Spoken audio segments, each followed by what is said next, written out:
Session में reference molecule क्या था? किस मॉलिक्यूल को हम लोग रेफरेंस मॉलिक्यूल मान रहे थे? ग्लिसरॉल्डिहाइड का, राइट?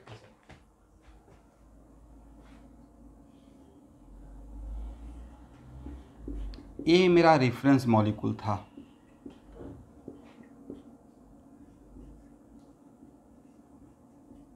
और एक कायरल सेंटर है। तो फिशर प्रेजेंटेशन में एक्चुअल में देखिए स्टूडेंट, ये जो डीएल कॉन्फ़िगरेशन ये मोस्टली कहाँ पे यूज होता है ये हम लोग को पता होना चाहिए। तो मोस्टली ये बायोमॉलिक्यूल्स में यूज होता है, ठीक है एवरीवन? मतलब कार्बोहाइड्रेट या एमिनो एसिड में, इसमें मोस्टली आपको इसका यूज होगा। मतलब 99% वहाँ पे ही यूज होता है। बट यहाँ पे अगर पढ़ रहे हैं तो साथ में इसको देख लेते हैं। तो इसके लिए रेफरेंस मॉलिक्यूल मेरा ग्लिसरॉल्डिहाइड था। तो इनिशियली तो मैं पिछले क्लास में बोला था कि अगर यहाँ पे फिशर प्रेजेंटेशन में जो मेरा रेफरेंस मॉलिक्यूल, एक क्वेश्चन आएगा कि डीएल कॉन्फ़िगरेशन के लिए इनिशियली कौन सा मेरा रेफरेंस मॉलिक्यूल था, तो this is my reference molecule. इसका नाम क्या लिखे थे? ग्लिसरॉल्डिहाइड ना।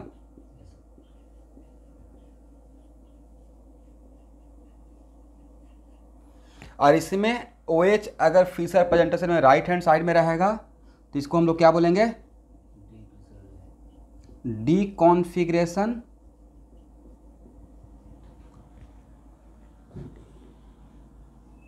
और अगर OH मेरा लेफ्ट हैंड साइड में रहेगा तब हम लोग क्या बोलेंगे? L configuration.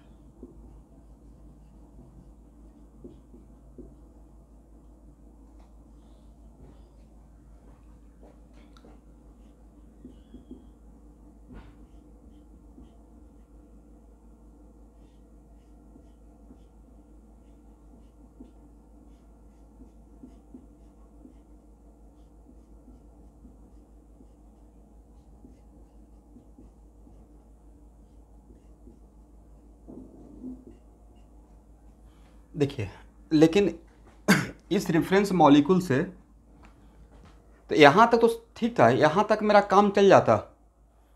वे कब तक काम चलता?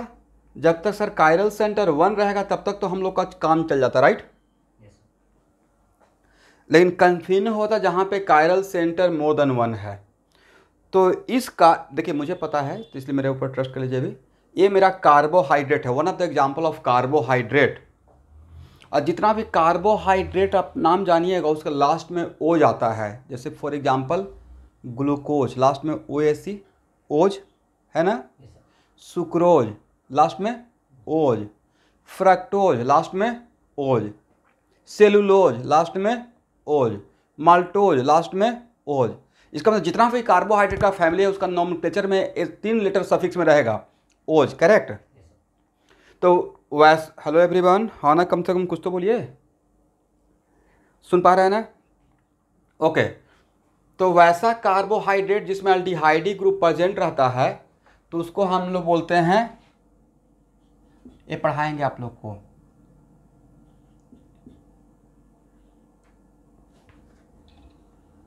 पढ़िए तो, एल्डोज, करेक्ट ना?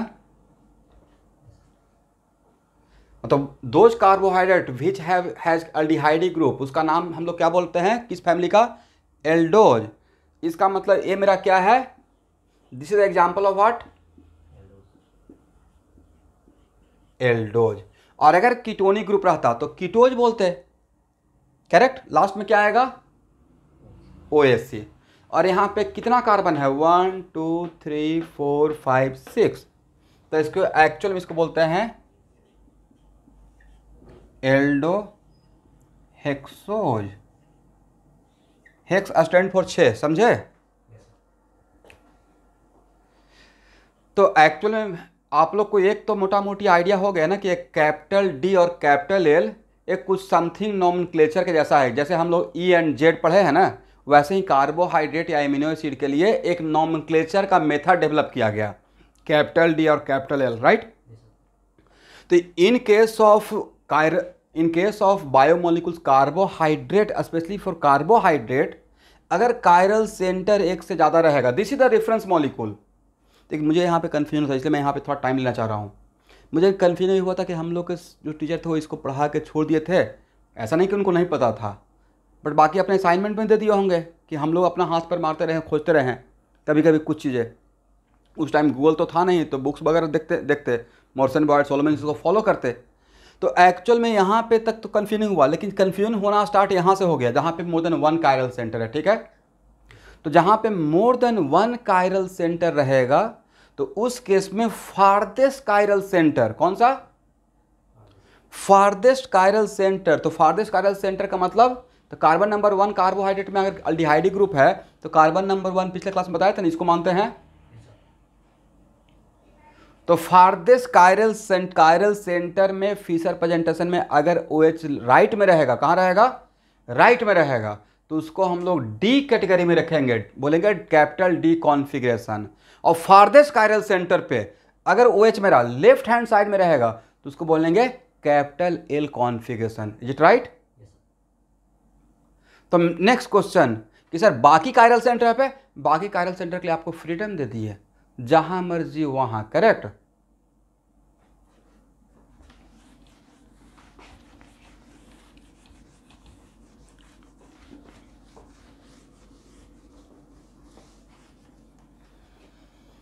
लिखिए नोट करके, if on farthest chiral centre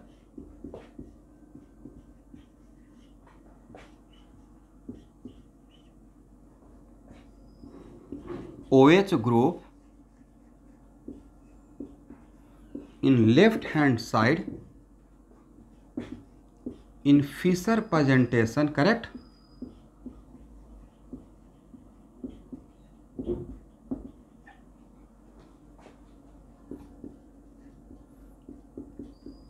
then it is called, left hand side के लिए क्या बोलेंगे, L configuration. and if OH group on right hand side, कहाँ पे, on farthest chiral center,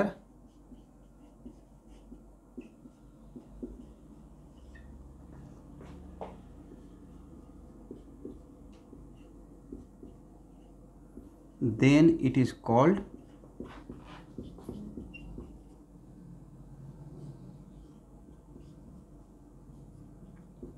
डीकॉन्फ़िगरेशन। समझ गए?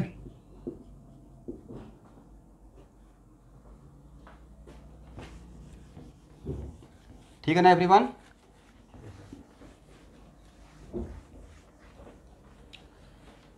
इसका मतलब कैपिटल डी का स्मॉल डी से कोई रिलेशन है? स्मॉल डी और स्मॉल एल वो डेक्स्ट्रो लेबो को रिप्रेजेंट करता है, और कैपिटल डी और कैपिटल तो जस्ट एक कन्वेंशन है ना। इसका मतलब इतना तो बात समझ में आ गया कि भाई कैपिटल डी जो है वो हो सकता है कि डेक्स्ट्रो भी हो और लेबो भी हो, राइट? दोनों में से कुछ भी हो सकता है जिसका कॉन्फ़िगरेशन, एक तो just it is kind of nomenclature, is it right? इसमें मैंने कोई प्लेन पोलराइज्ड लाइट का हेल्प लिया? मैंने बोला फिशर प्रेजेंटेशन में इधर रहेगा तो इसको ये बोलेंगे, इधर रहेगा तो इसको ये बोलेंगे, इट इज जस्ट एक नॉमेनक्लेचर के जैसा हो गया, राइट? इसका मतलब जो कैपिटल डी नाम से रहेगा, फॉर एग्जाम्पल डी ग्लूकोज या जो भी डी नाम से रहेगा, वो इट माइट बी कार्बोहाइड्रेट में डेक्स्ट्रो भी हो सकता है, लेबो भी हो सकता है, इज इट राइट? अब भाई जो यहाँ देखिएगा, अगर कोई डेक्स्ट्रो है, लेबो है, मान लेते हैं कि एक ही कायरल सेंटर रहता, let us suppose only one chiral centre रहता जिसका कैपिटल डी नाम रहता, तो डेक्स्ट्रो लेबो कुछ भी हो सकता है। और जो डेक्स्ट्रो रहेगा उसका कॉन्फ़िगरेशन RS के टर्म में R और S दोनों में से कुछ भी हो सकता है, इज इट राइट? RS भी तो एक जस्ट कन्वेंशन था। वैसे ही जो कैपिटल L जिसका नाम रहेगा, इट कैन बी डेक्स्ट्रो भी हो सकता है और लेबो भी हो सकता है, समझे?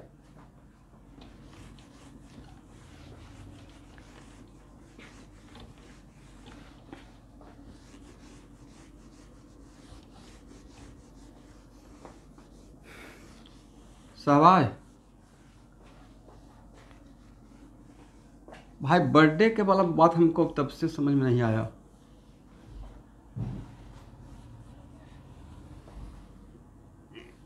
नहीं, लेकिन जानकारी गलत सोर्स कौन था?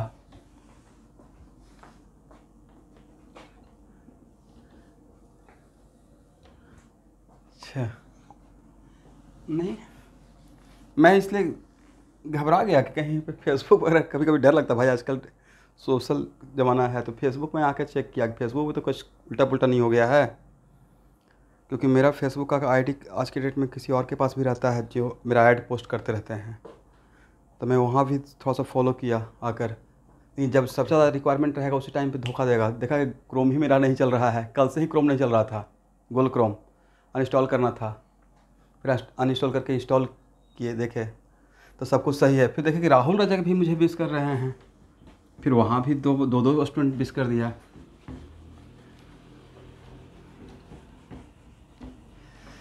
ऐसे आपके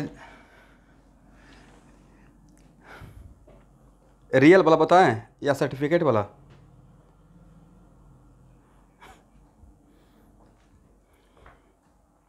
सेकेंड जून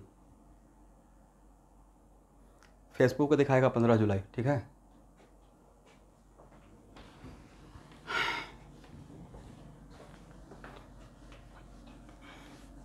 और उससे भी रियल वाला, अब हम लोग के यहाँ एक बनता है जनपत्री, जनकुंडली, सॉरी जनपत्री नहीं, जनकुंडली, वो माँ से पूछना पड़ेगा। भाई वो सब बर्थडे वगैरह सेलिब्रेशन तो यहाँ पे गुवाहाटी में आने के बाद समझ में आया कि बर्थडे सेलिब्रेशन भी होता है कॉलेज जाने के बाद। वो सबसे बहुत ऊपर का दुनिया में जीते थे, नहीं जानते थे वो, सच में। मैं इसको शो ऑफ नहीं कर रहा हूँ, बट फैक्ट इज़ दैट। चलिए, एनीवे, अब हम लोग एग्जाम्पल ए लिए हुए थे। कैपिटल डी कैपिटल एल तो निकाल लेंगे एवरीवन, कोई प्रॉब्लम? लेकिन कैपिटल डी कैपिटल एल निकालने के लिए अल्डिहाइड और कीटोन ग्रुप को फीचर प्रेजेंटेशन में ऊपर रखना है, राइट?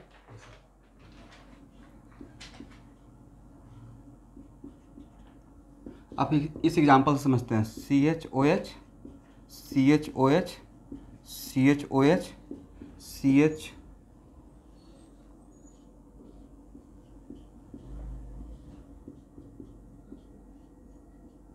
यस।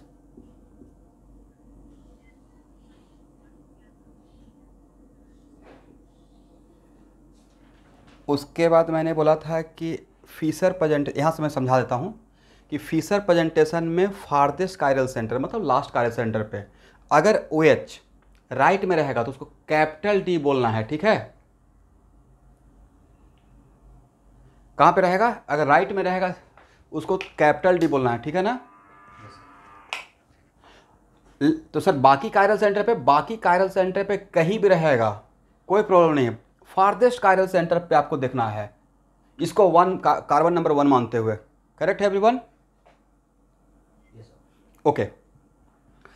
तो स्टूडेंट, अगर मैंने इसको फिक्स कर दिया, मतलब इस OH को राइट हैंड साइड में फिक्स कर दिया और इन तीनों का फ्रीडम देते हैं, तो इन तीनों का वैरी करने का, राइट लेफ्ट करने का कितना तरीका हो सकता है? भाई इसको फिक्स कर दे, इसको राइट में ही रखना है। इसका नाम मैंने बोल दिया D, करेक्ट?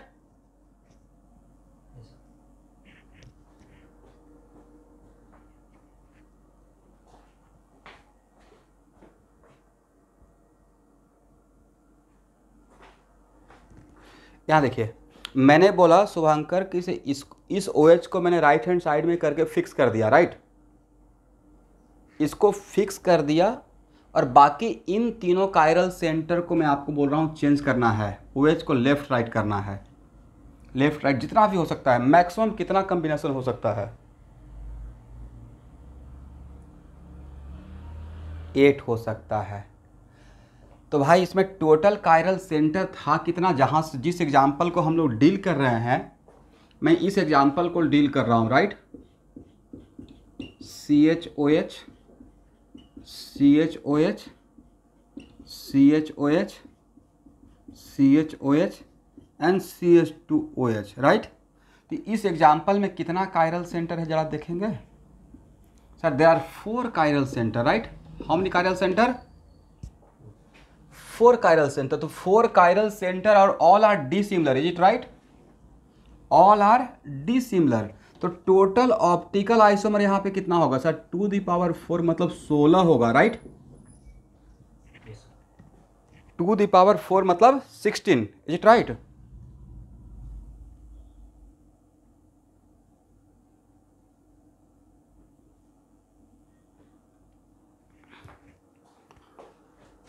थोड़ा सा और ऊपर करो तो शायद कमरा ऊपर ऊपर की तरफ और ऊपर, हाँ ठीक। तो 16, अब इस 16 में से आपसे ऑब्जेक्टिव पूछा जाएगा आउट ऑफ 16 कितना आइसोमर डी, जिसका नाम डी रहेगा, आउट ऑफ 16 कितने का नाम डी रहेगा? तो डी के लिए कंडीशन था ना कि फारदेस्ट लास्ट कायरल सेंटर का OH को बिल्कुल फ्रीज कर देना, फिक्स कर देना है राइट में रखकर, और तब इन तीनों को वैरी करना है। तो कितना तरीका हो सकता है? 8 ही हो सकता है। इसका मतलब है कि डी कॉन्फ़िगरेशन का, इस एग्जांपल में डी कॉन्फ़िगरेशन का टोटल ऑप्टिकल आइसोमर कितना रहेगा? 8 रहेगा, is it right? In similar fashion CHOH, इसे मैंने इसको हाइड करके दे दिया, आपको फ्रीडम दिया, CHOH, और यहाँ पे OH को अगर फिक्स कर देते हैं लेफ्ट हैंड साइड में, इसको फिक्स कर दिया राइट, लेफ्ट में करके, तो इन तीनों को वैरी करने का कितना तरीका हो सकता है सर? इन तीनों को वैरी करने का भी तरीका 8 हो सकता है। इसका मतलब है कि कैपिटल L कॉन्फ़िगरेशन का भी कितना मिलेगा एवरीवन? इसको दोबारा पढ़ाऊंगा कार्बोहाइड्रेट में, घबराइए नहीं, 8 मिलेगा। तो आपने, हम लोग क्या ऑब्जर्व किए कि सर कार्बोहाइड्रेट के केस में जितना भी ऑप्टिकल आइसोमर रहेगा उसमें डैम श्योर आधा रहेगा कैपिटल D नाम से और आधा रहेगा कैपिटल L नाम से, राइट? हाफ ऑफ देम क्या रहेगा? Capital D। ऐसा सिचुएशन बैठ जाएगा क्योंकि आप राइट हैंड साइड में लास्ट कायरल सेंटर को फिक्स कर देंगे और बाकी को वैरी करेंगे, और इसको लेफ्ट हैंड साइड में फिक्स करके बाकी को वैरी करेंगे, तो जितना एक कॉम्बिनेशन मिलेगा उतना ही तो एक कॉम्बिनेशन मिलेगा, करेक्ट है ना? इसका मतलब ये हुआ कि आगे जब हम लोग बायोमोलिकुल्स पढ़ते रहेंगे, actually this is example of aldohexose, तो जितना भी कार्बोहाइड्रेट है चाहे कीटोज फैमिली का हो या एल्डोज फैमिली का हो, जितना भी इस टाइप का सिचुएशन रहेगा उसमें हाफ ऑफ देम, जितना भी ऑप्टिकल आइसोमर रहेगा उसमें half of them capital D family का होता है और half of them capital L family का रहेगा, राइट? करेक्ट? ठीक है, तो इतना तो समझ में आ गया ना, कैपिटल D और कैपिटल L।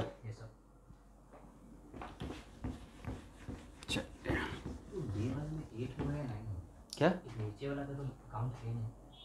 नीचे वाला कायरल सेंटर है ही नहीं, सबसे लास्ट वाला carbon is not a chiral centre, right? इसको तो ऐसे ही बॉक्स में कर दिए, कायरल सेंटर तो मेरा लास्ट कायरल सेंटर यही था ना, this is the last chiral centre, correct everyone? अब देखिए एक एग्जांपल मैं ले रहा हूँ, CH2OH, CHOH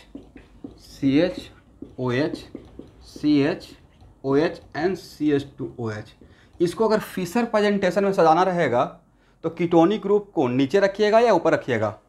अगर मैंने आपको हिंट दिया कि देखिए ये भी this is also the example of carbohydrate, तो जनरली कार्बोहाइड्रेट में जहाँ पे एल्डिहाइडिक और कीटोनिक ग्रुप रहता है तो उसको फिशर प्रेजेंटेशन में कैसे अरेंज करते हैं? ऊपर रखते हैं, राइट?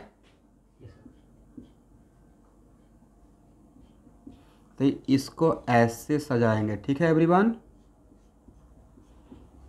और इसको मैं हाइड करके, मतलब यहाँ पे आपको पता चल रहा है कि H किधर है, लेफ्ट है राइट है? इसका मतलब इसको अगर ऐसे मैं हाइड करके देख रहा हूँ CHOH, इसका मतलब मुझे नहीं पता है कि OH और H में कौन किधर है, right? How many chiral centre? एक कायरल सेंटर है, एक कायरल सेंटर है, एक कायरल सेंटर है। तो chiral centre C* equal to 3, all are similar या डिसिमिलर? देखिए तो डिसिमिलर। तो डी सिमिलर है तो ऑप्टिकल आइसोमर हो जाएगा 2⁻³ मतलब 8, करेक्ट ना। तो अब इतना तो आइडिया हो गया कि 8 में से 4 रहेगा डी कैपिटल डी फैमिली का और 4 रहेगा कैपिटल एल फैमिली का। अभी जो मैंने पढ़ाया उसके बेसिस पे। चलिए एक इंटरेस्टिंग बात बताएं, ये बायोमोलिक्यूल्स में हालांकि फिर से एक बार बोलेंगे, कार्बोहाइड्रेट का खासियत है कि डी के बाद और एल के बाद अगर नाम सेम आता है, देखिए मैंने क्या लिखा, डी राकेश एल राकेश, तो both are enantiomer of each other. Carbohydrate में अभी ऐसे ही कुछ कुछ बात बोल दे रहे हैं ताकि कुछ क्रैश कोर्स के बच्चे एग्जाम में बैठते हैं तो उनको फ़ायदा हो जाए। डी राकेश और एल राकेश अगर नाम अगर सेम आ गया डी और एल के बाद तो दोनों आपस में क्या होता है, enantiomer. For example capital D glucose और कैपिटल एल ग्लूकोज, तो डी और एल के बाद नाम क्या है, सेम, तो दोनों एक दूसरे का क्या रहेगा, इनंसियोमर होता है। ऐसा क्वालिटी होता है, ठीक है।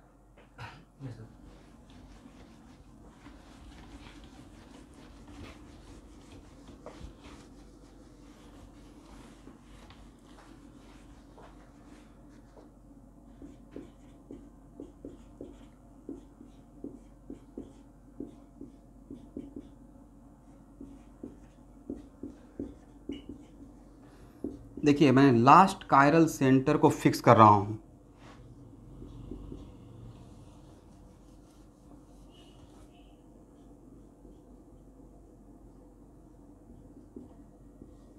इसको मैंने फिक्स कर दिया, राइट। और इस कायरल सेंटर का OH को मैंने राइट में कर दिया, तो एक अब बाकी को मैं आपको फ्रीडम दे दिया कि लेफ़्ट राइट कर सकते हैं। तो भाई डी फैमिली का डी कॉन्फ़िगरेशन का इस एग्जांपल में कितना मिलेगा, 4 मिलेगा, करेक्ट है ना। और एल फैमिली का भी कितना मिलेगा,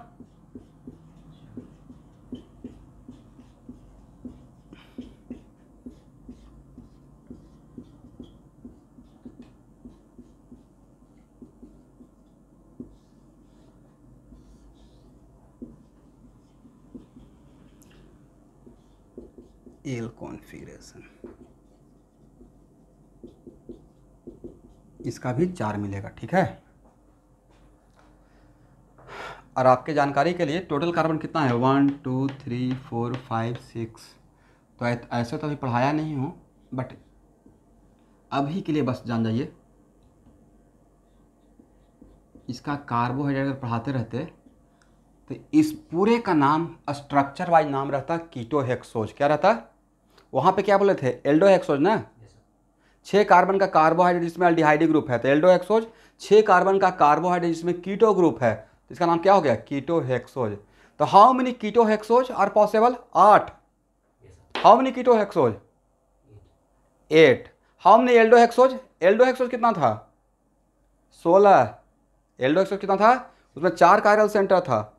out of 8 ketohexose how many, यही ऑब्जेक्टिव रहेगा, how many ketohexose exist with capital D configuration, 4। and how many ketohexol exist with capital L configuration, how many, 4। यहाँ तक किसी को डाउट, एक भी % कैपिटल डी और कैपिटल एल का नाम लिखने में,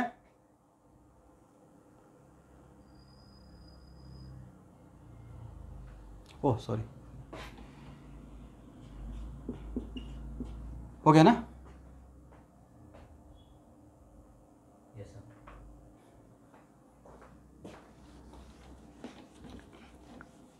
तो देखिए जितना यहाँ पे चीज़ें बहुत आसानी से हम लोग इस बात को कैच कर लिए कि कैपिटल डी और capital L how can B, पहले से आप लोग में से कुछ लोग हो सकता है जानते होंगे, बट मुझे अपने टाइम पे इसमें डाउट होता था कि कैपिटल डी कैसे आइडेंटिफाई करेंगे। बट ये एक लाइन का कॉन्सेप्ट था, नहीं बस फेजर प्रेजेंटेशन में सजाना के लिए आना चाहिए और लास्ट कायरल सेंटर का OH को राइट में फिक्स कर दीजिए, बाकी को वैरी करते रहिए। तो बाकी को वैरी करते हुए जितना मिलते रहेगा वो कैपिटल डी ही रहेगा। लास्ट कायरल सेंटर का OH को लेफ्ट में फिक्स कर दीजिए, अब बाकी सारे कायरल सेंटर पे जितना वैरी कर सकते हैं, जितना कॉम्बिनेशन रहेगा, all are with capital L configuration, right. But इन सब का स्टार्टिंग कहाँ से हुआ? Which one is the reference molecule? Glyceraldehyde. But सिर्फ रेफरेंस मॉलिक्यूल को ही लेकर छोड़ देते तो हम लोग कन्फ्यूज रहते हैं, क्योंकि वहाँ पे एक ही कायरल सेंटर था। ठीक है ना एवरीवन?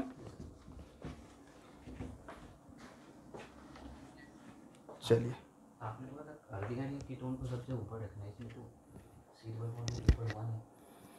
तो कीटोन को सबसे ऊपर रख सकते हैं, जब तक कीटोन के दोनों तरफ तो कार्बन होना पड़ेगा ना, राइट? मतलब ऊपर रखना है, लेकिन यहाँ पे कीटोन को तो कम से कम एक बीच में रखना ही पड़ेगा, उसके दोनों तरफ 2 कार्बन है। बाद में एक्चुअली इसमें मैं बहुत डेप्थ में नहीं जाना चाहता हूँ। कार्बोहाइड्रेट का classification, how can be identify a carbohydrate, उसमें एक रूल ये भी है कि keto group should be at second position. Third carbon पे भी तो कीटो ग्रुप हो सकता था, बट थर्ड कार्बन पे कीटो ग्रुप रहेगा तो उसको कार्बोहाइड्रेट कैटेगरी में नहीं रखते हैं। इसलिए अभी मैं अगर स्टार्ट करूँगा तो कार्बोहाइड्रेट प्योर स्टार्ट हो जाएगा, तो वहाँ पे अभी रहने दीजिए।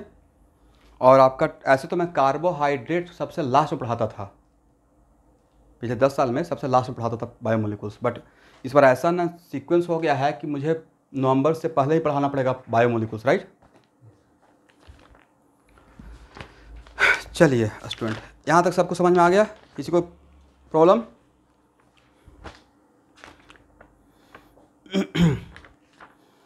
अब यहाँ देखिएगा,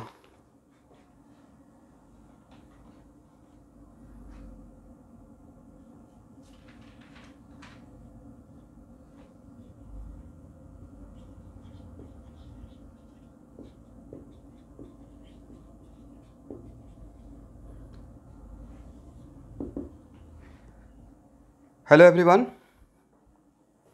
देखिए स्टूडेंट, 2 4 5 जगह ही ऑर्गेनिक केमिस्ट्री में शायद 7 स्टार दिया हूँ, जिसमें एक जगह ये भी है, राइट? अभी जो मैं समझाने जा रहा हूँ ये रिएक्शन के पॉइंट ऑफ व्यू से it is very very important, okay? खास करके SN1 SN2 के पॉइंट ऑफ व्यू से तो बहुत ज़्यादा इंपॉर्टेंट रहेगा, करेक्ट है ना? जैसे SN1 SN2 में मैं क्या बोलते जा रहा हूँ? फ्रंट साइड से अटैक, बैक साइड से अटैक, राइट? तो यहाँ से आपको रियल सेंस समझ में आएगा कि retention reaction occurring with substitution reaction में खास करके reaction occurring with retention of configuration का मतलब क्या होता है, और reaction occurring with inversion of configuration का मतलब क्या होता है। ठीक है?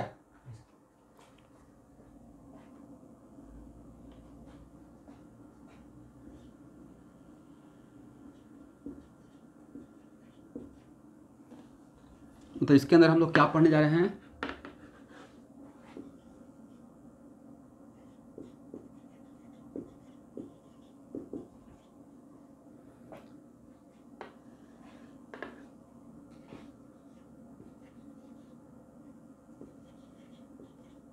Walden inversion. इसके अंदर हम लोग पढ़ेंगे retention and inversion of configuration.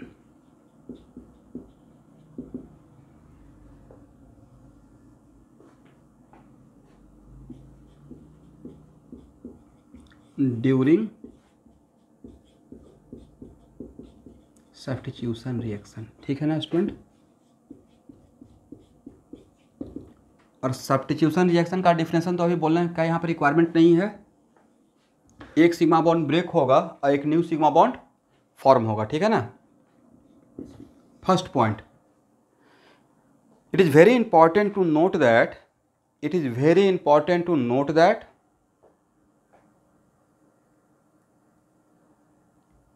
if any bond directly attach with chiral center, it is very important to note that if any bond directly attach with chiral center does not break during the course of reaction, if any bond directly attach with chiral center does not break during the course of reaction, then configuration of that chiral center retained in the product, then configuration of that chiral center retained in the product। सब लोग यहां तक लिख पाए?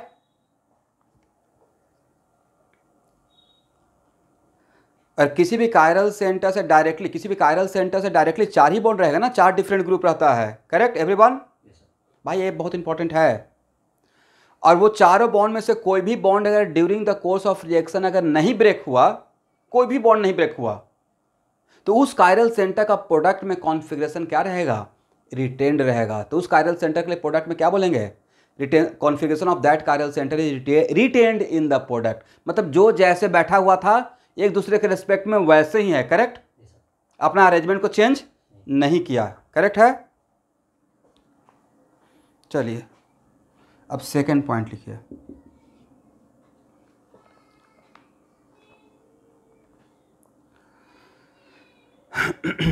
देखिए, it should be noted that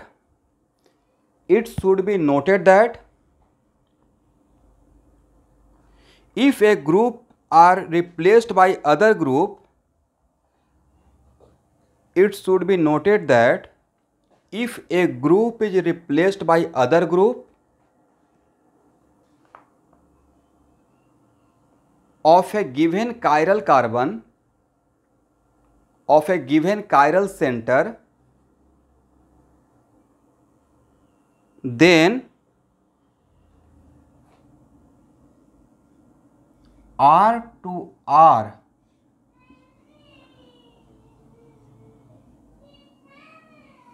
or S to S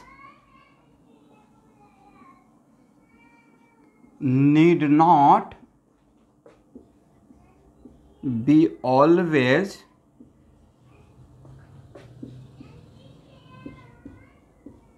the case of,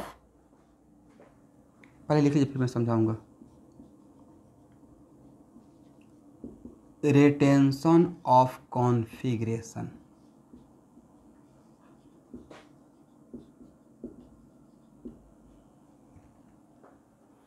देखिए यहाँ देखिए मैंने क्या बोला स्टूडेंट, ध्यान से देखिएगा तो ये बड़ा कन्फ्यूजिंग आप लोग के लिए लाइन रहेगा। अगर ये बात आज डिस्कस नहीं करते ना तो आप लोग का कन्फ्यूजन बना हुआ रहता।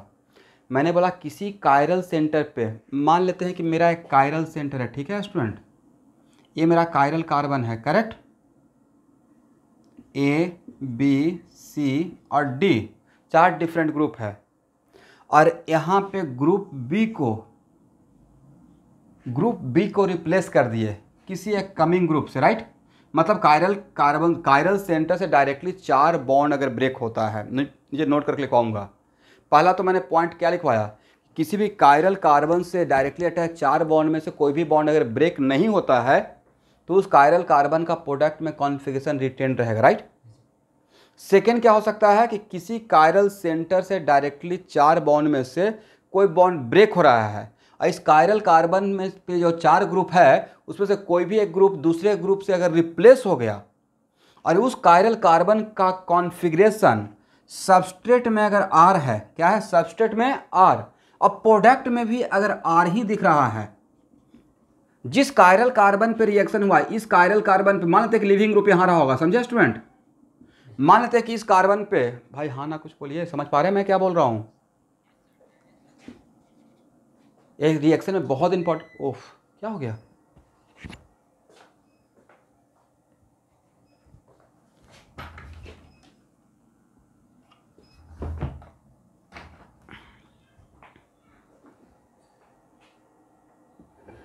आप तो मुझे सुन पा रहे हैं?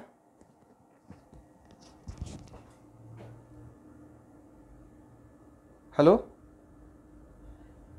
हाँ नहीं, मेरा यहाँ पे सिस्टम ये हो गया है,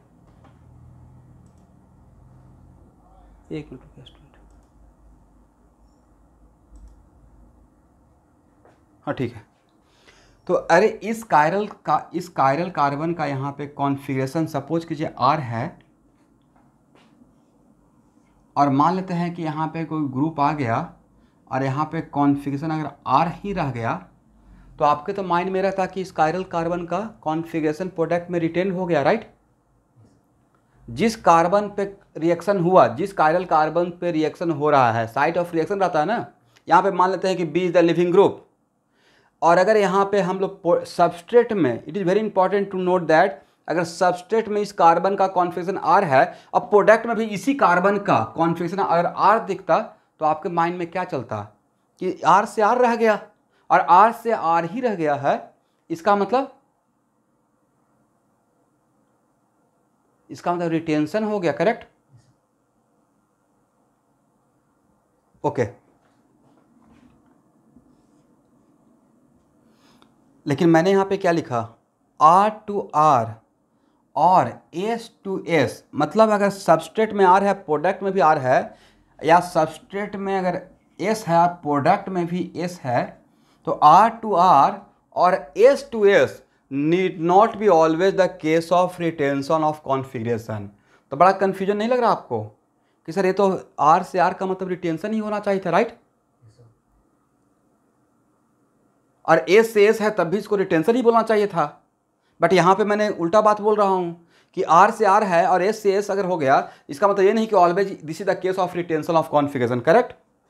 एक और पॉइंट लिखिए, it is very important to note that, it is very important to note that R to S or S to R need not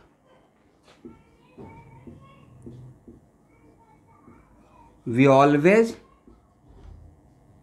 the case of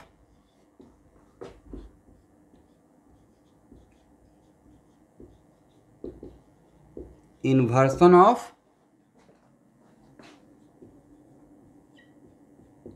configuration. इसका मतलब है कि अगर सबस्ट्रेट पे अगर R है और प्रोडक्ट में उसी कायरल सेंटर का S दिख रहा है, या सबस्ट्रेट में S है और प्रोडक्ट में उसी कायरल सेंटर का R दिख रहा है, इसका मतलब ऑलवेज ये नहीं है कि इन्वर्सन ही होगा, राइट? इसका मतलब it is very important to note that कि इसका मतलब सर कहीं ना कहीं कुछ कन्फ्यूजन है कि R से R और S के टर्म में मुझे रिटेंशन और इन्वर्सन का नहीं देखना है, राइट? बात तो ये हो गया ना। अगर R और S का टर्म में रिटेंशन इन्वर्सन डिफाइंड रहता तो R से R होने को हम लोग ऑलवेज रिटेंशन बोलते हैं, और S से S होने को भी हम लोग ऑलवेज रिटेंशन बोलते हैं, और R से S या S टू R को हम लोग क्या बोलते हैं? इन्वर्सन ऑफ कॉन्फ़िगरेशन बोलते हैं during the course of reaction, right? ठीक है ना एवरीवन? चलिए,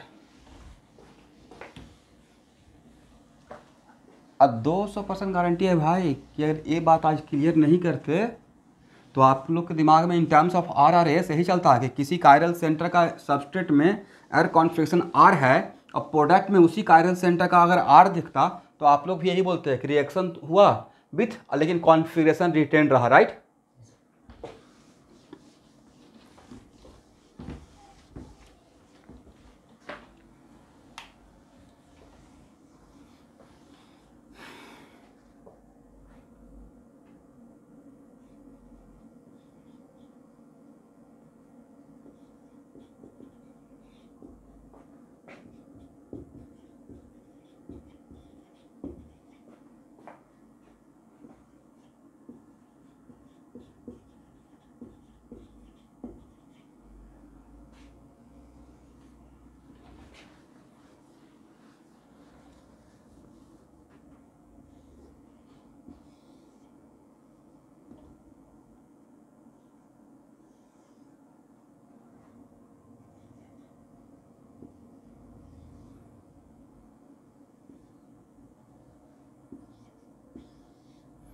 देखिए स्टूडेंट,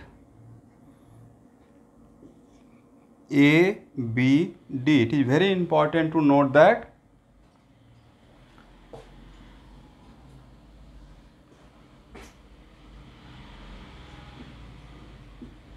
if न्यूक्लियोफाइल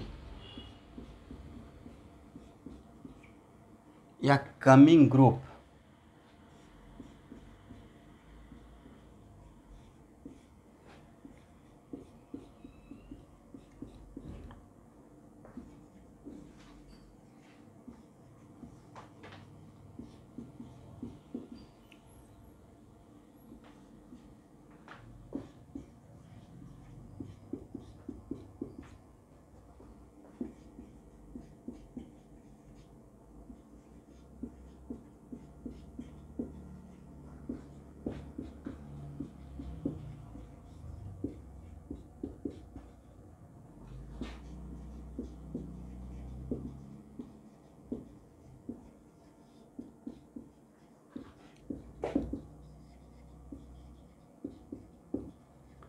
देखिए मैंने यहाँ पे reaction occurring with retention of configuration का डिफिनेशन आर और एस के टर्म में दिया या फ्रंट साइड अटैक के टर्म में दिया।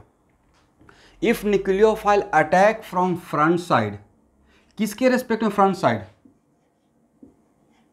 With respect to leaving group जिसको आउट करना है, then it is called reaction occurring with retention of configuration.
यहाँ पे मैंने क्या लिखा है? If nucleophile attack from back side with respect to leaving group then it is called reaction occurring with inversion of configuration.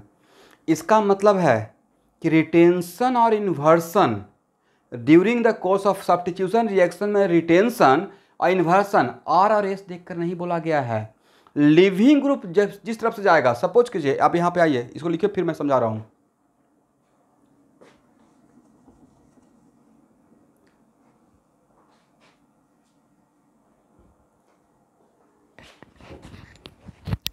ये class है बहुत important student, यहाँ पे रुकिए। बीच में मेरा पावर कट हो गया था, शायद एक दूसरा नेटवर्क पकड़ लिया होगा। नेटवर्क तो नहीं है।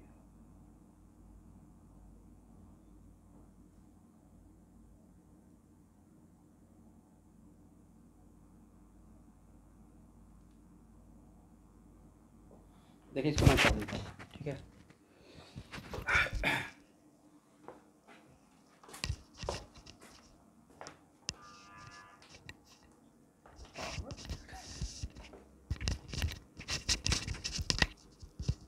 इफ न्यूक्लियोफाइल अटैक, मैं पढ़ रहा हूँ, इफ न्यूक्लियोफाइल मतलब coming group attack from front side with respect to leaving group then it is called reaction occurring with retention of configuration.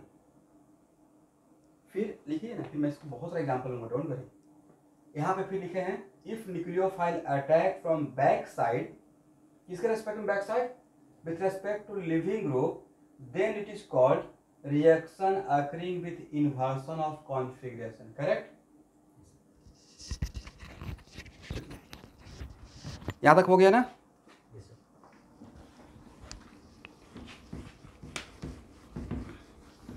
यहाँ बिल्कुल जल्दीबाजी नहीं करेंगे भाई, ये बहुत इंपॉर्टेंट है।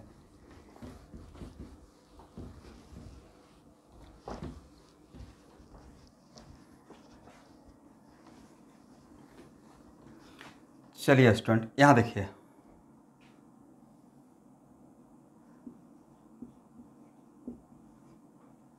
ध्यान से देखिएगा। पहला एग्जाम्पल ले लेते हैं। तो सर अब मुझे ये बताइए कि ये मेरा लिविंग ग्रुप है, तो फ्रंट साइड का मतलब क्या हुआ?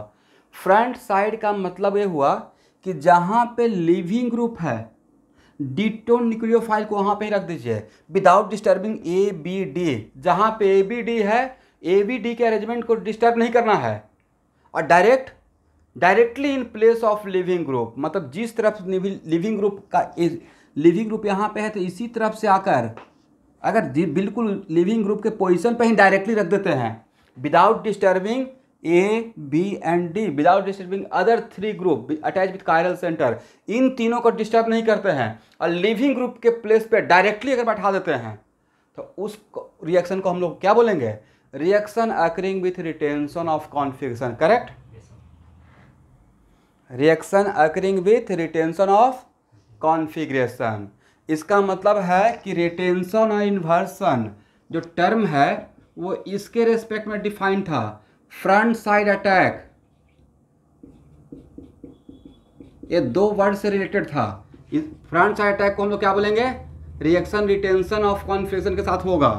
अब बैक साइड अटैक, कौन बैक साइड अटैक करेगा, न्यूक्लियोफाइल, और किसको आउट करेगा, लिविंग ग्रुप को, मतलब सब्स्टिट्यूशन रिएक्शन के लिए, मोस्टली SN1 SN2 के लिए, राइट। क्योंकि SNTH में तो जहां पे रिएक्शन होगा वो कायरल कार्बन है ही नहीं। SNTH में जहां पे रिएक्शन होगा that carbon is not a chiral carbon, right.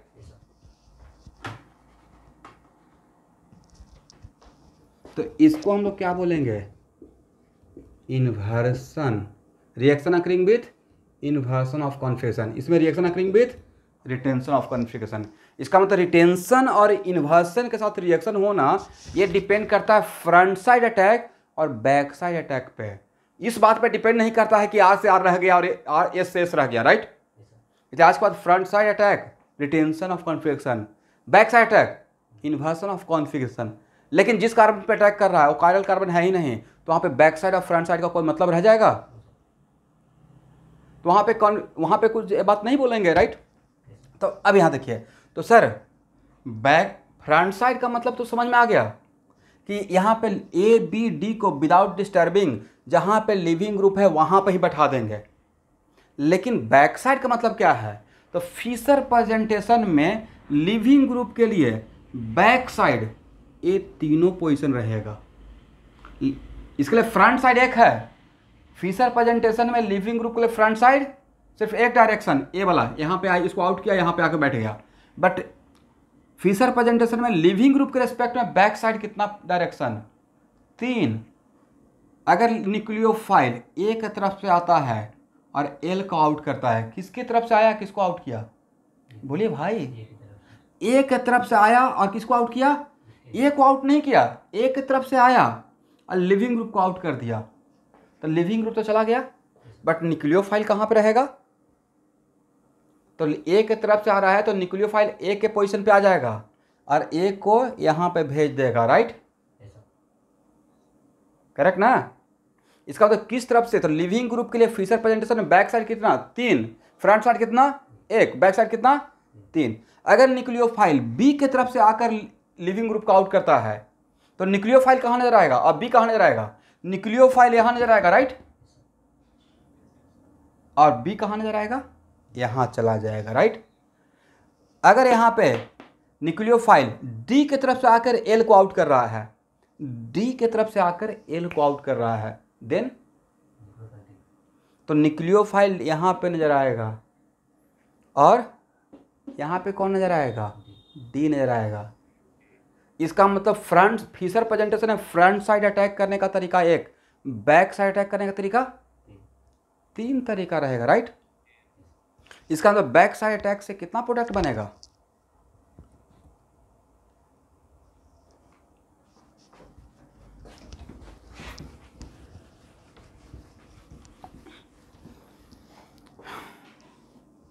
चलिए पहले इसको ऑब्जर्व तो कर लें। यहाँ देखिए ABD, तो आपने तक एकदम बिल्कुल देखकर ही पता चल रहा है कि ABD को सर डिस्टर्ब नहीं किए और जहाँ पे लिविंग ग्रुप था वहाँ पे ही न्यूक्लियोफाइल नज़र आ रहा है। इसका मतलब ये जो प्रोडक्ट बना इस कायरल सेंटर पे वो इन्वर्सन का है या रिटेंशन ऑफ कॉन्फिगरेशन का, this is the product with retention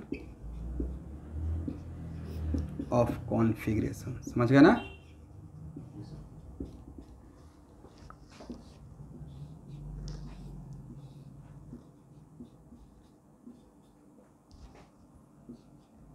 बोलिए एक इसका प्रोडक्ट है इन्वर्सन का या रिटेंशन का, फ्रंट साइड अटैक का प्रोडक्ट है या बैक साइड अटैक का प्रोडक्ट है, और वो बैक साइड किस तरफ से अटैक किया है, ए की तरफ से, राइट, क्योंकि ए ने किसका जगह ले लिया, लिविंग ग्रुप का। भाई ए किसका प्रोडक्ट है, तो सर ये भी इन्वर्सन का ही प्रोडक्ट है, राइट? वजह ये भी बैक साइड अटैक का प्रोडक्ट है, लिविंग ग्रुप के रेस्पेक्ट में पीछे से अटैक हुआ है, करेक्ट? और लेकिन किसकी तरफ से अटैक हुआ है? बी के तरफ से।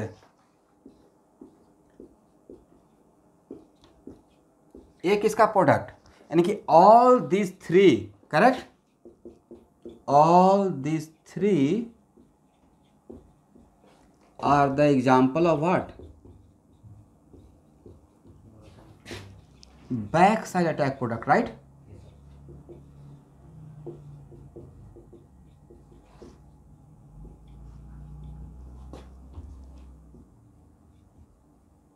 मीन्स इन्वर्सन का प्रोडक्ट। मैंने यहाँ पे लिखा all this three are the example of back side attack product. Means किसका? कौन सा? Product of inversion of configuration. ठीक है, यहाँ पे हो गया एवरीवन?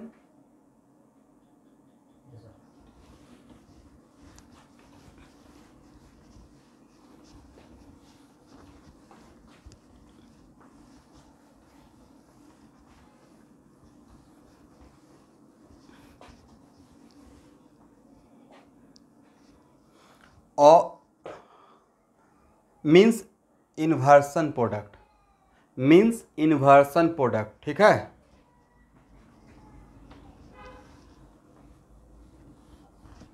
यहां तक समझ में आ गया? चलिए अब रियल सिचुएशन दिखाता हूं। यहां देखिएगा,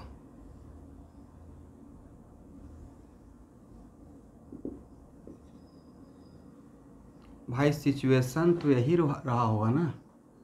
इमेजिन कीजिए सिचुएशन एक्चुअली क्या रहा होगा। जस्ट इमेजिन कि लिविंग ग्रुप का ये बिगर और वाइटल रहेगा, बिगर लोब रहेगा, स्मॉलर लोब रहेगा, राइट? यहाँ पे मेरा कायरल कार्बन है, करेक्ट है ना? तो इट इज़ यहाँ सबको ध्यान सुनना है। It is very important to note that कि न्यूक्लियोफाइल इस तरफ से आकर भी तो इस पर अटैक कर सकता है, और इस तरफ से आकर अटैक करेगा तो इसको इस तरफ से पुल करके ऐसे लेके जाएगा, राइट? डेप्थ में सोचिए, पुल करके इसको क्या करेगा? इस तरफ अपना बॉन्ड बना लेगा और इसको यहाँ इसके जगह पे भेज देगा, करेक्ट है ना एवरीवन? हाँ ना, बोलते ही नहीं है, इतना एक कॉन्सेप्चुअल टॉपिक है। न्यूक्लियोफाइल इस तरफ से भी तो बी की तरफ से भी तो आकर अटैक करेगा और इसको इस तरफ पुल करेगा, बॉन्ड न्यूक्लियोफाइल यहाँ पे रहेगा, राइट? तो बी को कहाँ भेजेगा? इस तरफ भेज देगा। न्यूक्लियोफाइल इस तरफ से भी तो एक्चुअली न्यूक्लियोफाइल को अटैक किस पे करना था? बैक साइड अटैक का मतलब न्यूक्लियोफाइल किस लोब पे अटैक करता है? बैक साइड अटैक का मतलब न्यूक्लियोफाइल लिविंग ग्रुप जिस ऑर्बिटल के साथ बॉन्ड बनाए रहता है उसके बिगर लोब पे या स्मॉलर लोब पे? स्मॉलर लोब पे, राइट?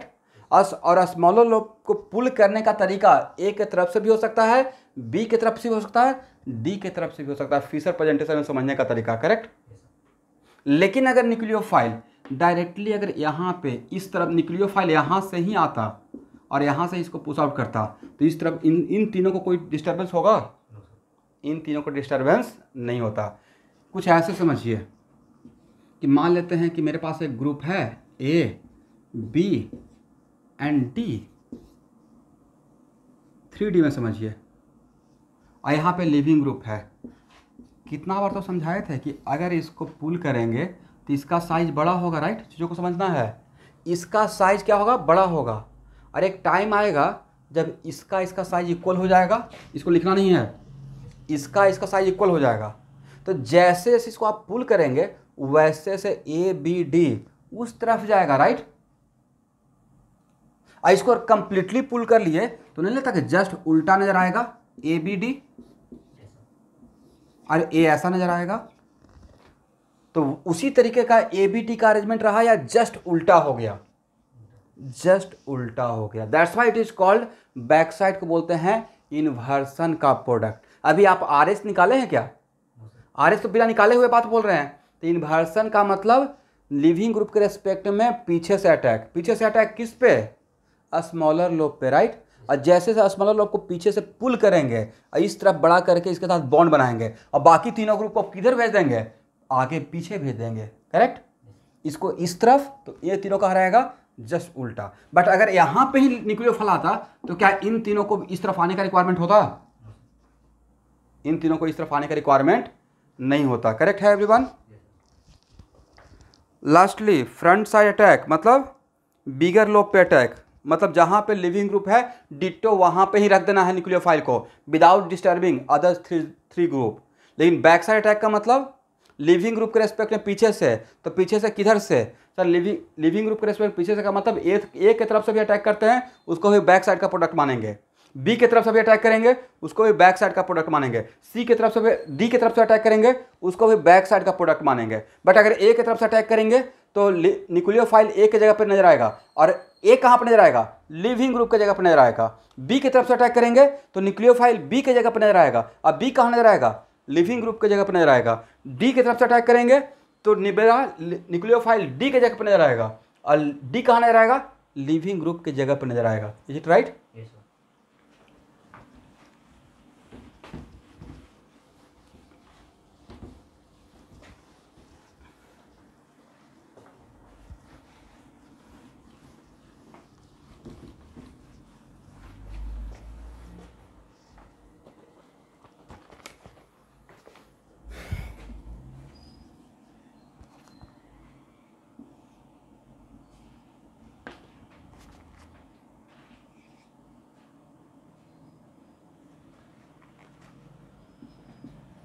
अब यहाँ से आपको ज़्यादा समझ में आएगा।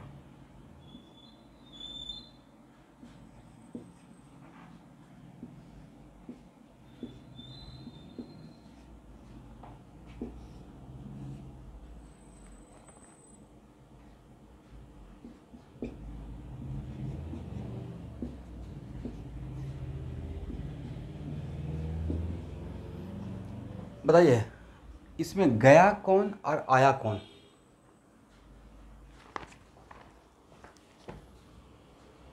कौन गया है और कौन आया है?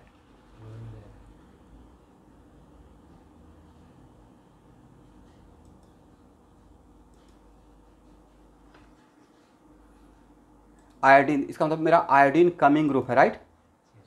और लिविंग ग्रुप यहाँ पे कौन स्टूडेंट है? तो एक्चुअल में it is very important to note that iodine I minus मेरा न्यूक्लियोफाइल है और लिविंग ग्रुप है क्लोरीन, राइट? तो नहीं लगता कि डिट्टो क्लोरीन के जगह पर ही आयोडीन आ गया, और एच डी और बी आर के पोजीशन को हम लोग क्या डिस्टर्ब किए, without disturbing position of H D and B R I minus directly place in place of C L leaving group के डायरेक्टली जगह पे। तो यहाँ से यहाँ तक इस प्रोडक्ट को आप क्या बोलेंगे, बैक साइड का प्रोडक्ट या फ्रंट साइड का product? Front side attack product, back side attack product है। सबसे पहले living, is it compulsory leaving group always यहाँ इस तरफ नजर आएगा हॉरिजॉन्टल लाइन पे? यहाँ पे गया कौन है शुभांकर, आया कौन है? ये देखिए, तो जो गया उसको लिविंग ग्रुप बोलेंगे, राइट? तो लिविंग ग्रुप, तो ये मेरा लिविंग ग्रुप है और आयोडीन आया है। नहीं लगता कि iodine I minus directly living group के पोजीशन पे ही आया है? तो इस प्रोडक्ट को क्या बैक साइड का प्रोडक्ट, बैक साइड अटैक का प्रोडक्ट बोलेंगे या फ्रंट साइड अटैक का? Front side attack product. और फ्रंट साइड अटैक प्रोडक्ट को हम लोग कौन सा प्रोडक्ट बोलते हैं, इन्वर्सन का या रिटेंशन का प्रोडक्ट? रिटेंशन प्रोडक्ट, ये रिटेंशन का प्रोडक्ट है, राइट? इसका मतलब यहाँ से यहाँ तक आना को क्या बोलेंगे, reaction occurring at this centre with retention of configuration, right? Reaction occurring at this centre with retention of configuration, is it right? इसका मतलब है कि हम लोग रिटेंशन का है प्रोडक्ट या इन्वर्सन का हम लोग पहले ही डिसाइड कर लिए, राइट? बिना आरएस निकाले हुए, करेक्ट? सिर्फ क्या देखकर, फ्रंट साइड और बैक साइड। तो रिटेंशन और इन्वर्सन के लिए एक्चुअली की point is this one, front side attack का प्रोडक्ट बोलेंगे रिटेंशन का प्रोडक्ट, और बैक साइड अटैक का प्रोडक्ट क्या बोलेंगे, इन्वर्सन का प्रोडक्ट। अब एक कमाल का चीज़ देखिए, इसका रफ में आर और एस निकालिए, तो रफ वर्क कीजिए। रफ वर्क में इसका कॉन्फ्यूज आर और एस बताइए।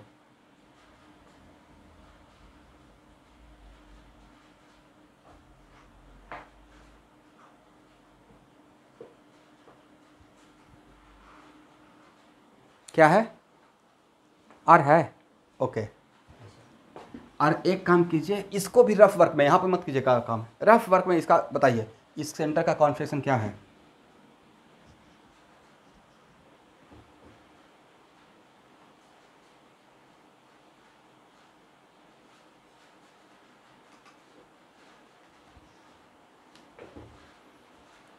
एस आ रहा है।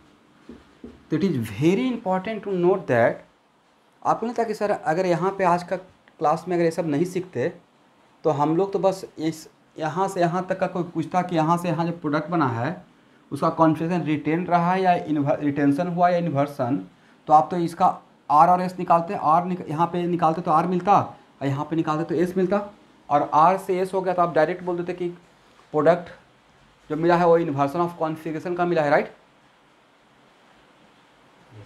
But actually product inversion of configuration का है या रिटेंशन का प्रोडक्ट है? रिटेंशन का प्रोडक्ट है, राइट? क्योंकि ये बैक साइड अटैक का प्रोडक्ट है या फ्रंट साइड अटैक का प्रोडक्ट है? Front side attack. इसलिए मैंने वहाँ पे एक लाइन लिखवाया था कि आर से एस होना, आर से एस या एस से आर होना need not be always the case of inversion of configuration, right? तो नेक्स्ट क्वेश्चन कि सर ऐसा क्यों हो गया, नेक्स्ट क्वेश्चन कि ऐसा क्यों हो गया, ऐसा होने के पीछे का वजह है कि भाई जो ग्रुप आ रहा है लिविंग ग्रुप की जगह पे, वो भी तो अपना एक CIP रूल के अकॉर्डिंग प्रायोरिटी लेकर आएगा। अभी जब यहाँ पे जब निकाल रहे थे तो सबसे बड़ा बिग बॉस ब्रोमीन था, इसका प्रायोरिटी नंबर 1 था, राइट? बट जब आयोडीन आया तो इसका जब यहाँ पे निकाले तो इसका प्रायोरिटी नंबर 1 नहीं रहा, यहाँ पे इसका प्रायोरिटी 1 था, करेक्ट, हाईएस्ट प्रायोरिटी था। यहाँ पे इसका प्रायोरिटी का हाईएस्ट है या सेकंड हाईएस्ट हो गया? सेकंड हाईएस्ट हो गया। तो जब यहाँ पे हम लोग मूवमेंट लेना स्टार्ट किए तो कुछ और मूवमेंट हो गया, करेक्ट है everyone? This is the reason. इसका मतलब है कि आज के बाद हम लोग इन्वर्सन का प्रोडक्ट है या रिटेंशन का प्रोडक्ट है, उसके लिए सबस्ट्रेट के कायरल सेंटर का आर और एस और प्रोडक्ट का कायरल सेंटर का आर एस मैच नहीं करेंगे। हम लोग क्या देखेंगे, फ्रंट साइड अटैक का प्रोडक्ट है या बैक साइड अटैक का प्रोडक्ट है, करेक्ट ना? ठीक है एवरीवन? चलिए यहाँ देखिए, तो it is very important to note that, मान लेते हैं कि प्रोडक्ट ए है, प्रोडक्ट में मेरा एक कायरल सेंटर एक है, तो भाई किसी भी अगर एक मिनट रुकना है यहाँ पे, प्रोडक्ट में कायरल सेंटर एक है तो मैक्सिमम प्रोडक्ट तो ही हो सकता है ना।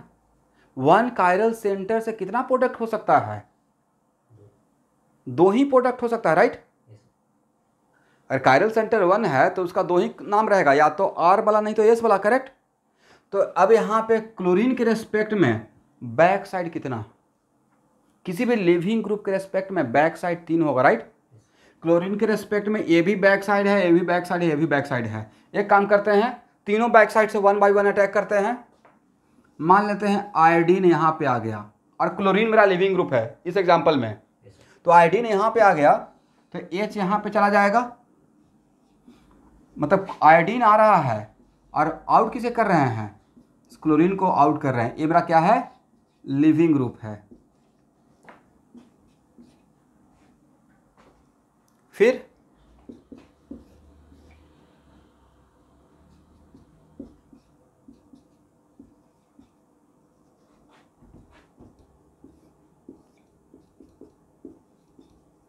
अब आप बताइए, मैंने इन तीनों एग्जाम्पल में आउट किसे किया है, क्लोरीन को आउट किया है, लिविंग ग्रुप ट्रीट किया है, राइट?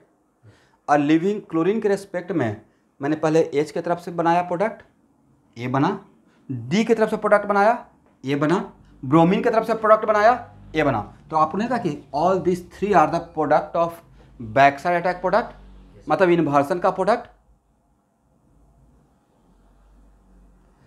यस, लेकिन अब आपको मैं एक टास्क देता हूँ, इस यहाँ पे इस स्ट्रक्चर में इसका आर एस निकालिए, इस स्ट्रक्चर में आर एस निकालिए, इस स्ट्रक्चर में इसका आर एस निकालिए, फास्ट तीनों को निकालिए। तो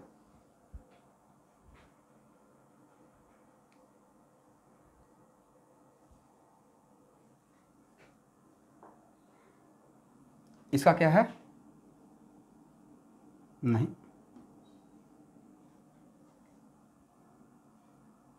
सही से फाइंड आउट कीजिए। इसका ये शुरू। और इसका निकाले तो स्टूडेंट,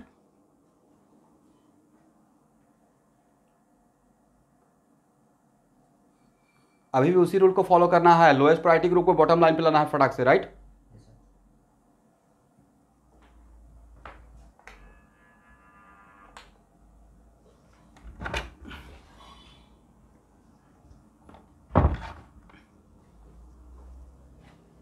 क्या है इसका?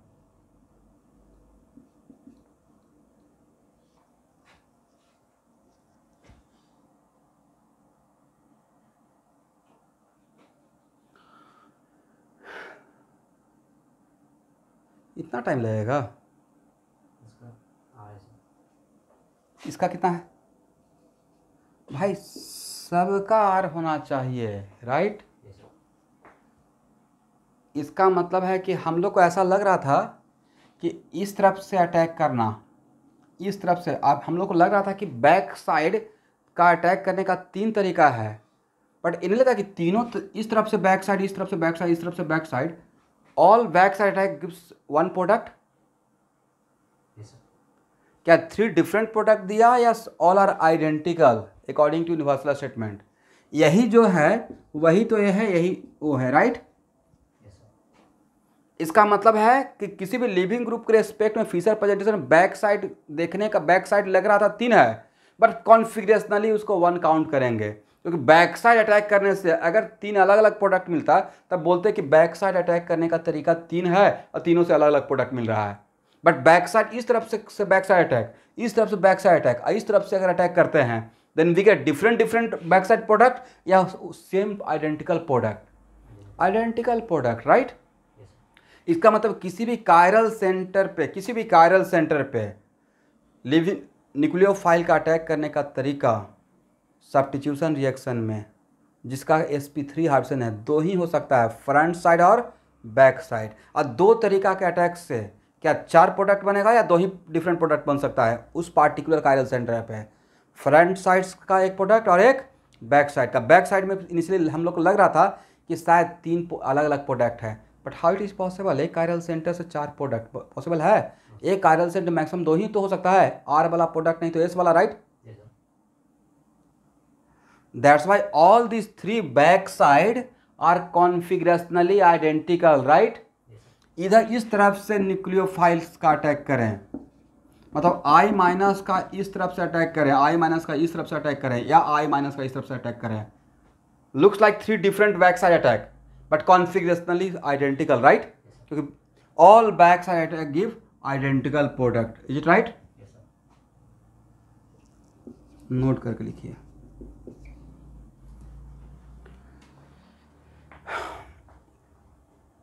With respect to living group,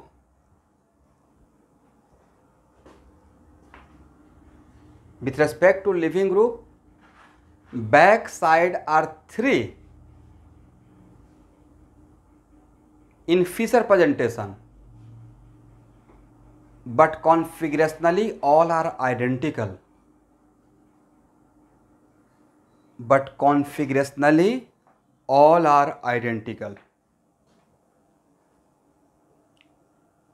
Because all backside attack gives identical product. Because all backside attack gives identical product. ठीक है ना everyone?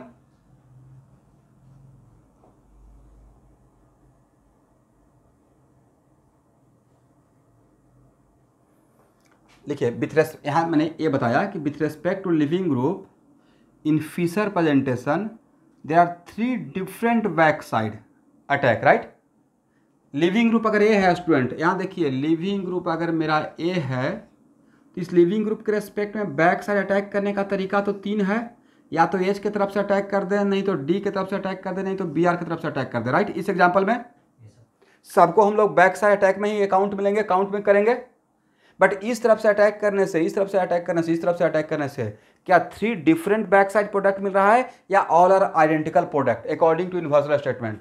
All are different product या ऑल आर आइडेंटिकल? आइडेंटिकल। इसका मतलब initially looks like 3 backside attack but configurationally all attack are different या configurationally all are same? Configurationally all are same का मतलब हर बैकसाइड अटैक से we get identical product, right? Yes sir. किसी particular chiral centre पे अगर आप लोग समझ पा रहे हैं तो हाँ बोलना है, नहीं तो फिर से मैं बोलते रहूँगा। किसी पार्टिकुलर कायरल सेंटर पे किसी लिविंग ग्रुप के रेस्पेक्ट में अगर बैक साइड से अटैक करते हैं तो उस बैक साइड का अटैक आपको 3 अलग अलग नजर आएगा, इधर से इधर से इधर से। बट उन तीनों में से किसी से भी अटैक करेंगे, क्योंकि आप आज के क्लास में अगर नहीं डील करते ये बात, इतना एम्फेसाइज नहीं करते, तो आप कन्फ्यूज रहते हैं कि डरते रहते मन में कि इधर से अटैक करेंगे शायद कुछ और प्रोडक्ट मिल जाएगा, इधर से अटैक करेंगे कुछ और प्रोडक्ट मिल जाएगा, इधर से अटैक करेंगे कुछ और प्रोडक्ट मिलेगा। बट आज के क्लास को कॉन्फिडेंस में आ गया है कि भाई इधर से अटैक करें, इधर से अटैक करें, इधर से कोई फर्क नहीं पड़ेगा, ले देकर सब मुझे बैक साइड अटैक का एक ही प्रोडक्ट मिलेगा, राइट? ये तो मैंने प्रूफ कर दिया यहाँ पे सबका, इसका भी आर है, इसका भी आर है, इसका भी आर है। और सबसे इंटरेस्टिंग आपको रिलेशन यहाँ देखिए, इसका एक सबस्ट्रेट में क्या था, आर, और यहाँ भी सबस्ट्रेट में आर है। बट आर से आर होना क्या है, ये रिटेंशन इसको बोलेंगे? इसका मतलब रिटेंशन और इन्वर्सन का तो अब डिफिनेशन ही चेंज हो गया। रिटेंशन मतलब फ्रंट साइड अटैक और इन्वर्सन मतलब back side attack. This is the reason कि मैंने लिखवाया कि आर टू आर मतलब सबस्ट्रेट में किसी पार्टिकुलर कायरल सेंटर का आर है, अब प्रोडक्ट में भी उसी पार्टिकुलर का जहाँ पे रिएक्शन हुआ है उसका अगर आर आ जाए, इसका मतलब इट इज नॉट कंपल्सरी कि ऑलवेज रिटेंशन का प्रोडक्ट रहेगा। Need not be always the case of product of retention, right? All this three are the product of, all this three बोल रहे हैं but all are identical, this is the product of inversion. तो किसी भी chiral centre पे अगर reaction हो रहा है और वो sp कायरल सेंटर बोल रहे हैं, ऑब्वियसली sp3 रहेगा, तो उस पे मैं उस कायरल सेंटर उसी एक ही कायरल सेंटर पे अगर रिएक्शन हो रहा है, ओनली वन कायरल सेंटर पे अगर रिएक्शन हो रहा है, तो उस पर मैक्सिमम कितना प्रोडक्ट बन सकता है? कौन? 2, मैक्सिमम 2 ही हो सकता है ना, या तो फ्रंट साइड का नहीं तो बैक साइड का, राइट? या तो फ्रंट साइड अटैक का नहीं तो बैक साइड अटैक का। मैं ये नहीं बोल रहा हूँ कि ऑलवेज दोनों होगा, मैंने अभी ये नहीं बोला कि ऑलवेज दोनों होगा, लेकिन मैक्सिमम कितना चांस है? किसी एक कायरल सेंटर पे मैक्सिमम कितना तरीका रहेगा न्यूक्लियोफाइल का अटैक करने का? मैक्सिमम 2 ही तरीका रहेगा ना, या तो लिविंग ग्रुप की तरफ से आकर अटैक करके लिविंग ग्रुप को आउट कर देगा, नहीं तो लिविंग ग्रुप के पीछे से अटैक कर आकर लिविंग ग्रुप को आउट कर देगा, राइट? तीसरा कोई तरीका नहीं रहेगा। करेक्ट है ना एवरीवन?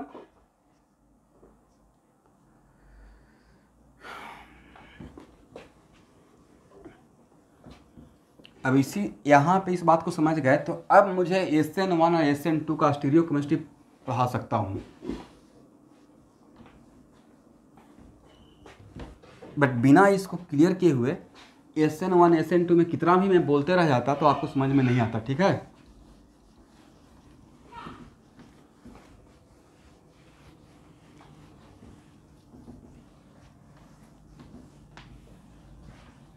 अब थोड़ा सा एक डेमो दे दें। यहाँ देखिए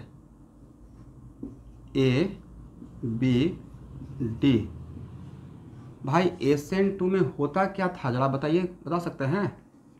SN2 में कहाँ से अटैक होता था? न्यूक्लियोफाइल का आना, इसको लिखना नहीं है, जस्ट थोड़ा सा ऐसे डेमो दे रहे हैं। SN2 में न्यूक्लियोफाइल का आना, लिविंग ग्रुप पे जाना, साथ साथ ना, न्यूक्लियोफाइल का आना लिविंग ग्रुप पे जाना साथ साथ। और न्यूक्लियोफाइल लिविंग ग्रुप के रेस्पेक्ट में किधर से आता था? पीछे से अटैक करता था, राइट? और इसमें क्या, इसमें फ्रंट साइड अटैक करने का कोई चांस है SN2 में? There is no chance of front side attack. SN2 में ऑलवेज कहाँ से होता है? Back side attack. इसका मतलब SN2 में अगर एक कार्बन कायरल कार्बन है तो SN2 में सिर्फ इन्वर्सन का प्रोडक्ट बनता है, रिटेंशन का प्रोडक्ट नहीं बनता है, राइट? तो अब वहाँ पे इस बात को आप ज़्यादा समझ पाएंगे। करेक्ट है ना एवरीवन?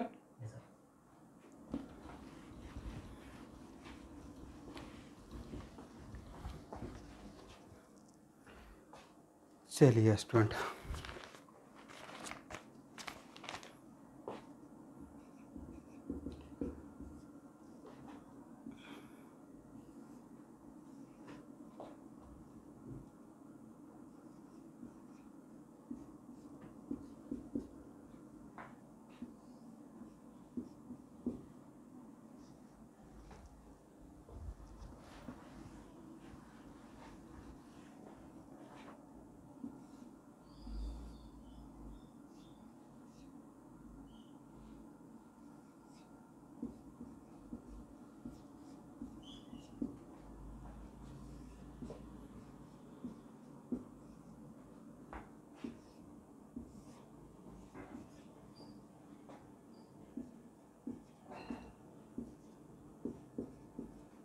देखिए, लेकिन it is very important to note that कि जो क्वेश्चन पूछने वाले हैं they are very experienced people.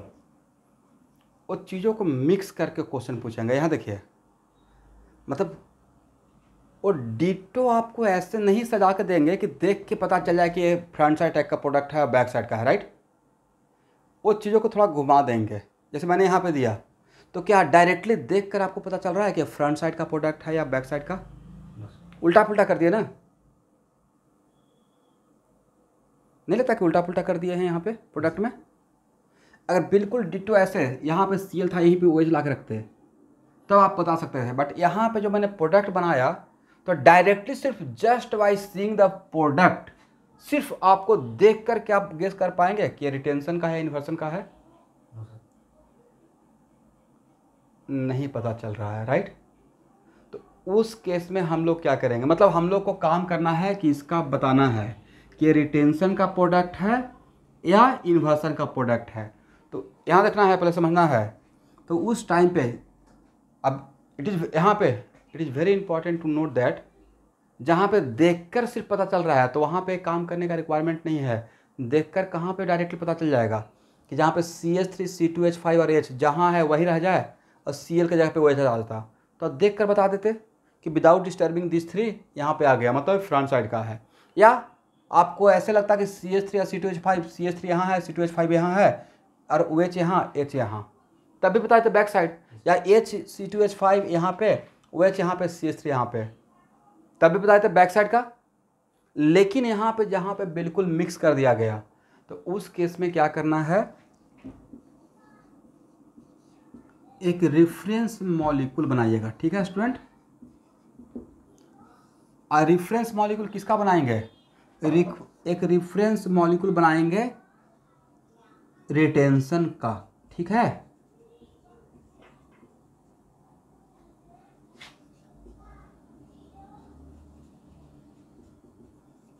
Product of retention का एक रेफरेंस मॉलिक्यूल बनाना है। मतलब हम लोग को टेस्ट करने के लिए ये दिया गया है, इसका बताना है। बट हम लोग क्या करेंगे, एक टेस्टिंग डिवाइस बना लेंगे, रेफरेंस मॉलिक्यूल तैयार करेंगे।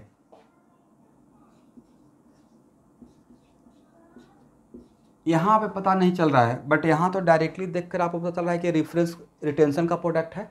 यहाँ देखिए तो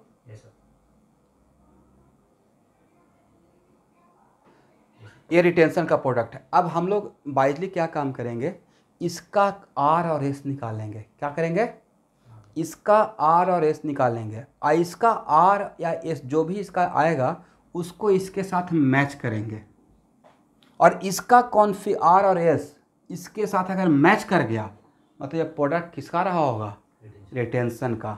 और अगर मैच नहीं किया, मतलब ये प्रोडक्ट किसका रहेगा, इन्वर्सन का। समझे एवरीवन? इसका मतलब है जहाँ पे just directly by seeing the product अगर पता नहीं चलेगा, तो उस केस में हम लोग क्या बनाएंगे, एक रेफरेंस मॉलिक्यूल बनाएंगे। और रेफरेंस मॉलिक्यूल किसका, प्रोडक्ट ऑफ रिटेंशन का। और उस रेफरेंस मॉलिक्यूल का कॉन्फ़िगरेशन R और S को किसके साथ मैच करेंगे, जो मुझे टेस्ट करके बताना है इसके साथ मैच करेंगे। अगर दोनों का कॉन्फ़िगरेशन अगर मैच कर गया, करेक्ट, दोनों का कॉन्फ़िगरेशन अगर मैच कर गया, मतलब this is the product of retention. और अगर मैच नहीं किया, मतलब दो ही बात हो सकता था, इन्वर्सन। ठीक है एवरीवन?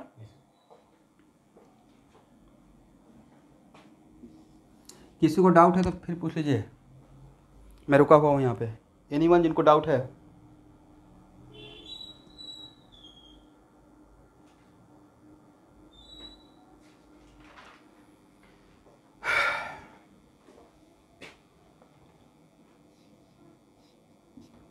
मैंने यहाँ पे बोला स्टूडेंट कि वैसा सिचुएशन प्रोडक्ट का जहाँ पे डायरेक्टली देखकर आपको पता नहीं। यहाँ देखिए, यहाँ पे देख, सबसे पहला क्वेश्चन, आप इसी तो प्रॉब्लम है ना आप लोग के साथ, आप लोग हाँ ना बोलते नहीं है, जहाँ पे मैं बस समझाते रहता हूँ।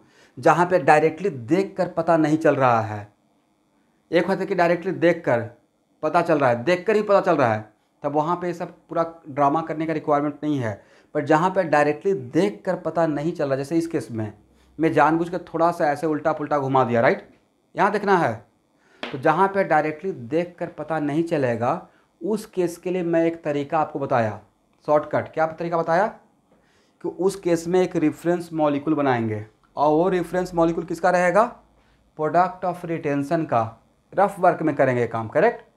और इसका कॉन्फिग आर और एस निकालेंगे और इसके कॉन्फ़िगरेशन और इसका भी निकालेंगे और इसके कॉन्फ़िगरेशन के साथ अगर इसका मैच कर गया, मतलब बोथ आर आइडेंटिकल। अगर मैच कर गया तो according to universal statement both are identical. इसका मतलब ये क्या, किसका प्रोडक्ट था? रिटेंशन का प्रोडक्ट था। और अगर इसका इसके साथ मैच नहीं किया तो हम लोग क्या बोलेंगे? This is the product of inversion. समझ गए everyone?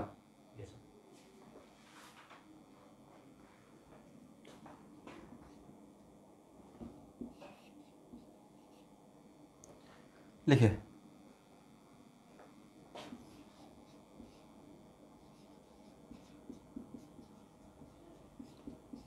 you know the situation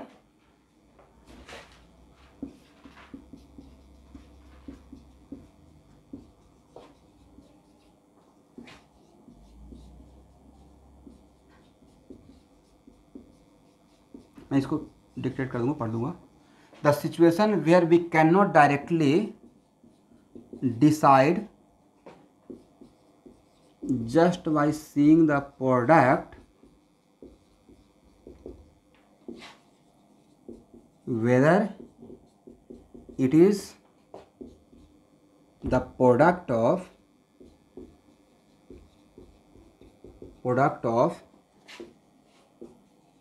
retention और inversion,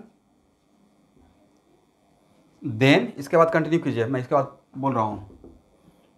The situation where we cannot directly decide just by seeing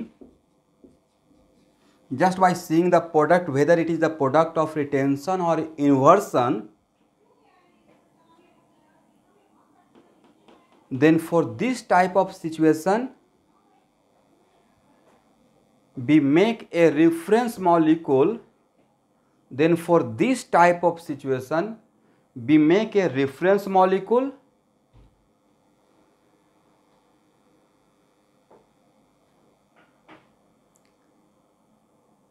and reference molecule is the product of retention molecule. We make a reference molecule. Reference molecule किसका rough में बनाएंगे everyone? Reference molecule is the product of retention, correct? And we match the configuration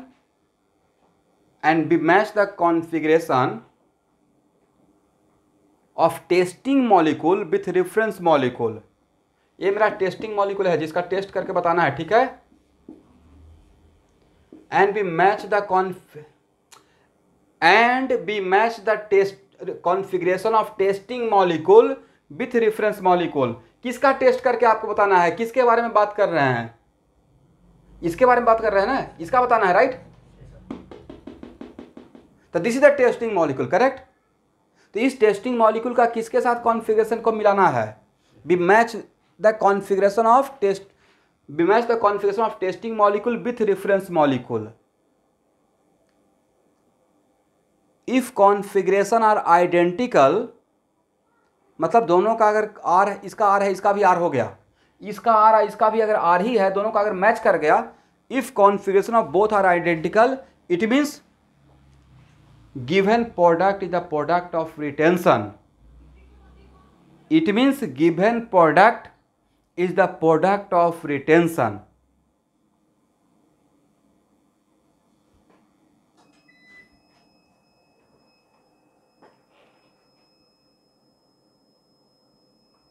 खत्म हो गया? हाँ बोले, कहाँ तक समझ में नहीं आया आपको?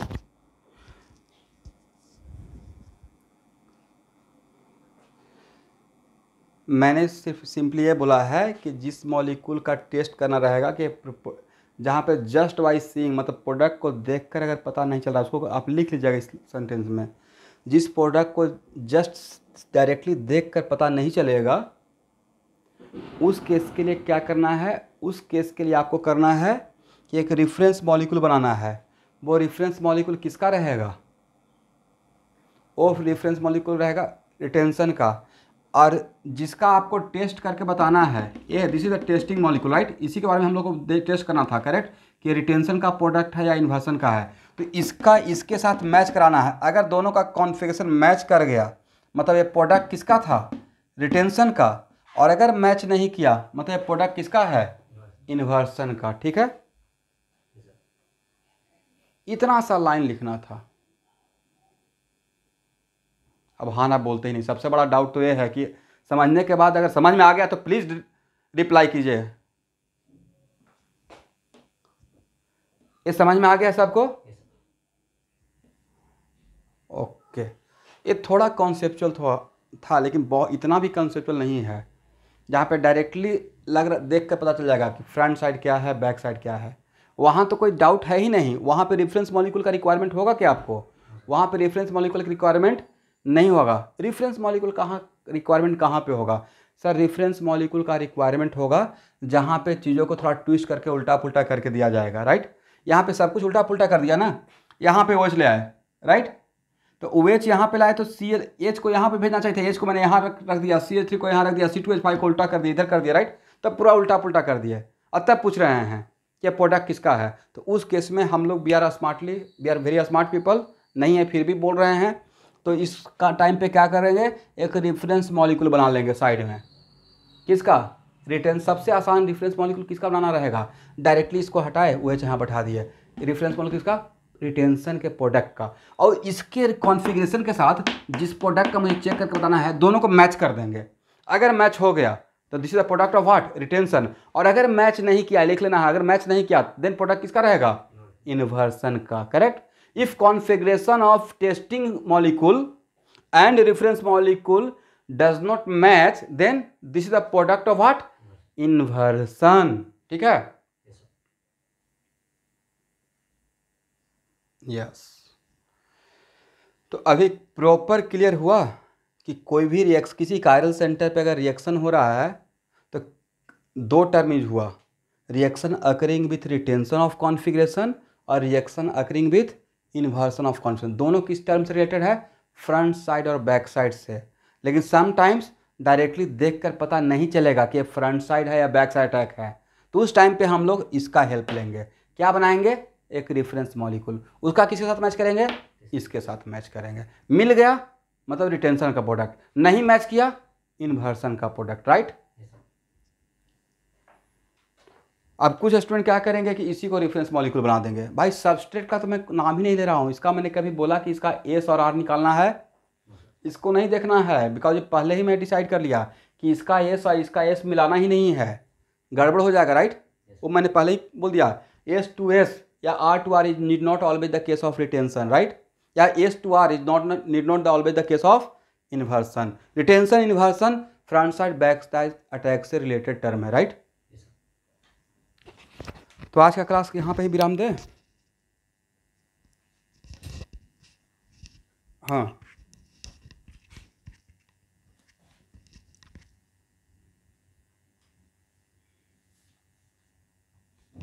हाँ शुभांकर, अगर मैं सेंटेंस भूल भी गया और थीम समझा दिया, आप उसको ट्रांसलेट नहीं कर पाएंगे? कर नहीं, बस 2 ही लाइन तो था राइट।